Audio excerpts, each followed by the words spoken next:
সেটা সবাই জানে। রাস্তাঘাটে মার খাইতো, কোন জায়গায় মার খাইতো না, রাস্তাঘাটে গিয়ে আমি খুব গর্ব নিয়ে বলতে পারি যে এই মামুনকে আমি ক্রিয়েট করেছি। লাইলা আন্টি এতদিন পরে জাগা মতো আইছে, কারণ এতদিন পর মা তার ছেলের ত্যাগ করতে পারছে। এখন আমাদের লাইলা আন্টি বলতেছে লাইলা আন্টি থাকার আগে মামুন রাস্তাঘাটে কুত্তার মতো মার খাইছে। আসলে এই কথাটা আমি একমত, আসলে কুত্তার মতো মার খাইছে। আসল কথা হলো কি, আমাদের লাইলা আন্টি থাকার আগে কুত্তার দাম আসছিল, কিন্তু মামুনের দাম আসছিল না। মামুনের রাস্তায় যে পাইছে হে মারছে।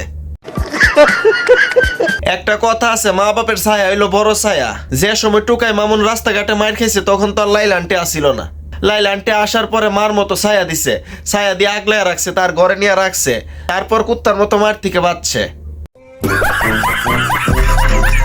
নাইলে প্রিন্স মামুন উরুফে টুকায় মামুন রাস্তাঘাটে মার খেয়ে মরতো। লাইলা আন্টি তারে মার মতো আগলায় রাখছে, পরে ঠিক মতো রইছে। লাইলা আন্টির বাসায় নিচে স্মার্ট করে রাখছে। মা কিন্তু ছেলেরে প্রচুর আদর করছে। মা বাপ না থাকলে ছেলের কেউ নাই, রাস্তাঘাটে এমনি কুত্তার মতো ফিডে। সেই ফিডার থেকে লাইলা আন্টি বাঁচাইছিল। এখন লাইলা আন্টি আসলে একটা সিদ্ধান্ত নিছে, সে তার ছেলেকে আর রাখবে না, তার ছেলেকে তাড়িয়ে দিয়েছে। তার ছেলে মামুনের প্রতি তার মায়া কইমা গেছে গা, সে এখন ঠিক জায়গায় আসছে। লাইলা আন্টির পালিত ছেলে প্রিন্স মামুন, সে লাইলা আন্টি থেকে কিছু কিছু টাকা পয়সা সবকিছু নিবার চেষ্টা করছে। সে সেমন ওই সবকিছু নিতে পারছে না, বাড়িঘরটা নিতে পারছে না, টাকা পয়সা নিতে পারছে না, তখন ছাইরা চলে গেছে। এখন লাইলা আন্টিও বুঝতে পারছে সে তার মাকে আসলে ভালোবাসে নাই, সে স্বার্থের জন্য তাকে ভালোবাসছে। গ্রামের বাড়ির থেকে মার ছায়া থেকে আইসা ঢাকা আইসা লাইলা আন্টির ছায়ায় পড়ছিল। মার মতো কতই আদর করছে। তারা ভালোবাসার মতো থাকলে কি হয়েছে, জাতি তো তাদেরকে মা ছেলের মতো দেখছে। লাইলা আন্টি আসার আগে প্রিন্স মামুনের কোনো দামই আসছিল না। লাইলা আন্টি আসার পরও তারা মা ছেলে সমালোচনায় আসছে। বুড়া বিটির জামাই বললে সবাই ভাইরাল করে দিচ্ছে। এই বুড়া বিটির জামাইয়ের থেকে মামুনরে সবাই বুড়া বিটির জামাই হিসাবে চিনে। তারপর থেকে আস্তে আস্তে মানুষ বুঝতে পারে তারা আসলে বুড়া বিটির জামাই বউ না, তারা হচ্ছে মা ছেলের মতো।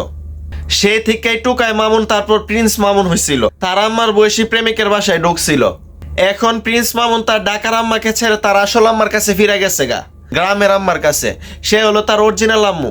ঢাকা যেটা ছিল এটা হলো পালিত আম্মা, আমরা সবাই জানি বুড়া বেটির জামাই হিসাবে। এখন লাইলা আন্টি আপনার আপনি আর ছেলে বয়সী প্রেমিক রাখেন না দয়া করে।